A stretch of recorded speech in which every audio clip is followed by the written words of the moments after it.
Selamat siang Ibu dan teman-teman. Perkenalkan, nama saya Yanisha Monisatu Komahu, NPM 121140111180182, kelas D, Program Studi Ilmu Keperawatan Fakultas Kesehatan Universitas Kristen Indonesia Maluku. Di sini saya akan menjelaskan makalah asuhan keperawatan pada gangguan sistem neurobehavior pada kasus yang saya dapat, yaitu epilepsi. Yang pertama, mengetahui definisi dari epilepsi. Epilepsi adalah kejang yang menyerang seseorang yang tampak sehat atau sebagai suatu ekserbasi dalam kondisi sakit kronis sebagai akibat oleh disfungsi otak sesaat, dimanifestasikan sebagai fenomena motorik, sensorik, otonomik, atau fisik yang abnormal. Etiologi yang pertama ada idiopatik, yang kedua faktor herediter, yang ketiga faktor genetik, keempat kelainan kognitif otak, kelima gangguan metabolis, keenam infeksi, ketujuh trauma, ke-8 neoplasma otak dan selaputnya, yang ke-9 kelainan pembuluh darah, ke-10 keracunan, yang ketiga tanda dan gejala. Yang pertama, gejala kejang yang spesifik akan tergantung pada macam copingnya, jenis kejang, dan bervariasi antara pasien namun cenderung serupa. Yang kedua, kejang kompleks parsial dapat termasuk gambaran somatosensori atau motor vokal. Yang ketiga, kejang kompleks parsial dikaitkan dengan perubahan kesadaran. Yang keempat, kesadaran kejang dapat tampak relatif ringan dengan periode perubahan kesadaran hampa sangat singkat atau detik. 5. Kejang tonik-klonik umum merupakan episode konfusi utama dan selalu dikaitkan dengan kehilangan kesadaran. Yang keempat, patofisiologi. Otak merupakan pusat penerima pesan dan sekaligus merupakan pusat pengirim pesan. Otak ialah rangkaian berjuta-juta neuron. Pada hakikatnya, tugas neuron ialah menyalurkan dan mengelola aktivitas listrik yang berhubungan satu dengan yang lain melalui sinaps. Sinaps terdapat zat yang dinamakan neurotransmitter asetilkolin, dan norepinefrin ialah neurotransmitter eksitatif. Sedangkan zat lain yakni GABA bersifat inhibitif terhadap penyaluran aktivitas listrik saraf dalam sinaps. Bangkitkan epilepsi dicetuskan oleh suatu sumber gaya listrik di otak yang dinamakan fokus epileptogen, dan fokus aktivitas listrik akan menyebar melalui sinaps dan dendrit ke neuron-neuron di sekitarnya, dan demikian seterusnya sehingga seluruh belahan hemisfer otak dapat mengalami muatan listrik berlebih atau disebut depolarisasi. Pada keadaan demikian akan terlihat kejang yang mula-mula setempe selanjutnya akan menyebar ke bagian tubuh atau anggota gerak yang lain pada satu tanpa disertai hilangnya kesadaran. Dari belahan hemisfer yang mengalami depolarisasi, aktivitas listrik dapat merangsang substansia vesicularis dan inti pada talamus yang selanjutnya. Yang kelima, diagnosa keperawatan yang dapat sering muncul. Yang pertama, ketidakefektifan jalan nafas berhubungan dengan spasme pada jalan nafas obstruksi trakeobronkial. Kedua, ketidakmampuan kuping keluarga berhubungan dengan stres akibat epilepsi. Yang ketiga, risiko cedera berhubungan dengan tingkat kesadaran gelisah, gerakan involunti dan kejang. Yang keempat, ansietas berhubungan dengan kemungkinan terjadi perubahan interaksi sosial. Yang kelima, defisiensi pengetahuan berhubungan dengan kurangnya pengetahuan informasi benar pelaksanaan kejang. Masuk dengan asuhan keperawatan. Kasus pada tanggal 18 November 2020, Tuan A berusia 29 tahun datang ke rumah sakit dibawa oleh keluarganya, dan Tuan A tersebut dibawa karena adanya keluhan jatuh secara tiba-tiba, kejang-kejang, nafas terengah, keluar air liur dan sakit kepala, dan pada mulutnya terjadi gerakan mengunyah sendiri tanpa sadar. Setelah itu pasien diperiksa oleh dokter dan saat itu dokter menyarankan akan dilakukan pemeriksaan diagnostik yaitu EEG dan CT scan. Dikarenakan adanya kecurigaan bahwa klien mengidap penyakit epilepsi. Pada pukul 12 waktu Indonesia Timur, pasien dibawa ke ruangan Yuda untuk mendapatkan perawatan lanjutan. Saat pengkajian ditemukan kesadaran umum lemah, tingkat kecederaan kosmetis. Pasien mengatakan merasa takut jika terjadi serangan kejang berulang. Pasien mengatakan tangan dan kaki bergetar serta terasa pusing, dan pasien terlihat lemas dan gelisah. TTV tekanan darah 120/80 Hg dan nadil 60 kali per menit, respiratori 24 kali per menit, suhu 36 derajat Celcius, SpO2 90%. Pengkajian.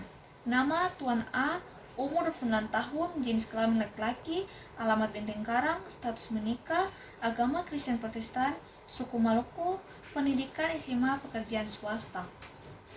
Tanggal pengkajian 18 November 2020, diagnosa medis epilepsi. Kedua, identitas penanggung jawab, nama Nyonya E, umur 23 tahun, jenis kelamin perempuan, pendidikan SMA, pekerjaan swasta. Status kesehatan saat ini kejang-kejang, kalau utama kejang-kejang. Alasan masuk rumah sakit, pada tanggal 18 November 2020, Tuan A berusia 9 tahun datang ke rumah sakit pada jam 10 dengan dibawa oleh keluarganya. Dan Tuan A tersebut dibawa karena adanya keluhan jatuh secara tiba-tiba, kejang-kejang, nafas terengah, keluar air liur dan sakit kepala, dan pada mulutnya terjadi gerakan mengunyah sendiri tanpa sadar. Setelah itu pasien diperiksa oleh dokter dan pada saat dokter menyarankan agar dilakukan pemeriksaan diagnostik, EEG dan CT scan. Dikarenakan adanya kecurigaan bahwa klien mengidap penyakit epilepsi. Pada pukul 12 waktu Indonesia Timur, pasien dibawa ke ruangan Yuda untuk mendapatkan perawatan lanjutan. Saat pengkajian, ditemukan kesadaran umum lemah, tingkat kesadaran kompos mentis. Pasien mengatakan merasa takut jika terjadi serangan kejang berulang. Pasien mengatakan tangan dan kaki bergetar, serta terasa pusing dan pasien terlihat cemas dan gelisah. Riwayat penyakit keluarga. Anggota keluarga pasien tidak ada yang mengalami penyakit yang sama dengan pasien. Dalam keluarga tidak ada mengalami penyakit menular. Diagnosa medis dan terapi. Diagnosa medis epilepsi, terapi FDRL 20 tetes per menit, terpasang O2, injeksi diazepam 1 ampul per 24 jam, injeksi pentobarbital 1 ampul per 24 jam. Pola kebutuhan dasar, pertama pola biologis, pola nutrisi. Sebelum sakit, pasien 3 kali sehari dengan menu makan bervariasi. Saat sakit, pasien 3 kali sehari dengan porsi yang disediakan oleh rumah sakit. Pola minum sebelum sakit, pasien minum 1,5 liter per hari. Saat sakit, pasien minum 1-1,5 liter per hari. Pola eliminasi BAB sebelum sakit 2 kali sehari, saat sakit 1 kali sehari. BAK sebelum sakit 4 kali sehari, saat sakit 3-4 kali sehari. Pola istirahat tidur. Waktu tidur sebelum sakit, pasien tidur 7-8 jam per hari dengan penerangan yang cukup. Saat sakit, pasien tidur dengan 6-8 jam per hari dan semangat terhadap penyakitnya. Pola higien. Mandi. Sebelum sakit, pasien mandi 3 kali sehari. Saat sakit, pasien mandi 1 kali sehari dibantu oleh keluarga. Cuci rambut. Sebelum sakit, pasien cuci rambut tiap saat mandi. Saat sakit, pasien hanya membasahi rambut. Gosok gigi. Sebelum sakit, pasien gosok gigi dan 2 kali sehari pagi dan malam. Saat sakit, pasien menggosok gigi pagi dan sore. Pola fisiologis. Pertama, status emosi. Klien dapat mengendalikan emosi dengan baik. Kedua, peran diri. Klien tidak dapat menjalankan peran sebagai kepala keluarga yang baik karena dirawat di rumah sakit. Gaya komunikasi. Klien menggunakan bahasa verbal. Pola sosial. Hubungan dengan keluarga baik, hubungan dengan tetangga baik, hubungan dengan pasien sekitar baik, hubungan pasien lain baik. Pola kultural. Pasien mengatakan bahwa dapat menjalin pola kultural dengan baik. Pola spiritual. Pasien mengatakan bahwa keyakinan terhadap Tuhan terjalin dengan baik dan percaya bahwa penyakit yang dialaminya akan segera sembuh. Pengkajian fisik. Yang pertama, keadaan umum lemah, tingkat kesadaran kompos mentis, GCS 15, mata 4, verbal 5, psikomotor 6, tanda-tanda vital, nadi 60 kali per menit, suhu 36 derajat Celcius, tekanan darah 120/80 mmHg, respiratorik 24 kali per menit, pasien menggunakan alat bantu oksigen 4 liter kali per menit, SpO2 90%. Keadaan fisik, kepala inspeksi, bentuk kepala bulat, ekspresi wajah tampak lesu, palpasi, keadaan rambut kotor, keadaan kulit kepala tidak ada ketumbe, mata, inspeksi ketegangan penglihatan normal, peradangan tidak ada, pupil refleks terhadap cahaya, pemakaian alat bantu tidak ada, palpasi konjungtiva merah muda, hidung, inspeksi struktur normal simetris kiri dan kanan, polip tidak ada, sinusitas tidak ada, peradangan tidak ada, fungsi penciuman baik, telinga inspeksi struktur normal simetris kiri dan kanan, nyeri tidak ada, cairan tidak ada, peradangan tidak ada, fungsi pendengaran baik, mulut inspeksi keadaan gigi baik, problem menelan tidak ada masalah, bicara tidak ada masalah, rongga mulut bersih, tidak ada bau, fungsi minumnya baik. Leher, palpasi, ventriculitis teraba dengan jelas, arteri karotis teraba dengan jelas, tidak ada pemberasan tiroid. Torak, inspeksi, retraksi normal, metode simetris, pergerakan pernafasan simetris kanan kiri, pola nafas tidak normal, auskultasi, bunyi bernafas normal, bunyi jantung tambahan tidak ada. Abdomen, inspeksi pembesaran abdomen tidak ada, warna kulit abdomen pucat kecoklatan, peradangan tidak ada, palpasi tekstur kulit abdomen lembab, nyeri tekan tidak ada, tuduhan kulit normal, auskultasi bunyi prestasi usus normal. Neurologis, status mental dan emosi baik, pengkajian sarkana baik, pengkajian refleks baik, tingkat kesadaran kosmetis, koordinasi mampu berkoordinasi, memori baik, kejang-kejang, pasien mengalami kejang dan sering terjadi serangan kejang berulang. Genitalia, pasien menolak untuk dikaji, integumen, inspeksi, warna kulit sawo matang, kebersihan kulit baik, palpasi kulit teraba hangat, turun kulit, spontan kembali dalam waktu 2 titik, kulit elastis. Muskuloskeletal, kekuatan otot lemah, kekuatan sendi, tidak ada keluhan, tonus otot kurang, nyeri tidak ada, pola aktivitas sebagian dibantu perawat dan keluarga. Ekstremitas atas, tangan dan kekuatan otot simetris lemah, bawah kaki simetris, kekuatan otot lemah. Analisa data subjektif, tidak ada data objektif, pasien tidak sesak nafas, pasien diberikan oksigen 4 liter per menit, nasokolon dan seksionif. TTV, tekanan darah 120/80 mmHg, suhu 36 derajat Celcius, nadi 60, respiratori 24 kali per menit, SpO2 90%. Etiologi sumbatan lidah di endotrakea, peningkatan saliva, masalah ketidakefektifan bersihan jalan nafas. Yang kedua, data subjektif, pasien mengatakan kaki dan tangannya gemetar dan terasa pusing. Data objektif, kesadaran umum pada pasien 5, aktivitas kejang berulang, etiologi kejang berulang, ketidaktahuan tentang epilepsi, dan cara penanganan saat kejang, serta penurunan tingkat kesadaran. Masalah risiko tingkat tinggi cedera. Yang ketiga, data subjektif, pasien mengatakan merasa takut jika terjadi serangan kejang berulang. Data objektif, pasien tampak cemas dan gelisah. Etiologi terjadinya kejang, masalah ansietas. Diagnosa keperawatan. Ketidakefektifan bersihan jalan nafas berhubungan dengan sumbatan lidah di endotrakea, peningkatan sekresi saliva. Yang kedua, risiko tinggi cedera yang berhubungan dengan kejang berulang, ketidaktahuan tentang epilepsi, dan cara penanganan saat kejang atau serta penurunan tingkat kesadaran. Yang ketiga, ansietas berhubungan dengan terjadinya kejang. Kemudian, rencana tindakan keperawatan. Hari, tanggal Rabu 18 November 2020. Tujuan dan kriteria hasil. Setelah dilakukan tindakan keperawatan selama 1x24 jam, klien merasa lebih baik dengan kriteria hasil, mendokumentasikan batuk efektif dan saluran nafas yang bersih, tidak ada sianosis dan dyspnea, menunjukkan jalan nafas yang paten, mampu mengidentifikasikan dan mencegah faktor yang penyebab, saturasi dalam O2 batas normal, TTV 120/80 mmHg, suhu tekan 36 derajat Celcius, nadi 60 kali per menit, respiratori 24 kali per menit.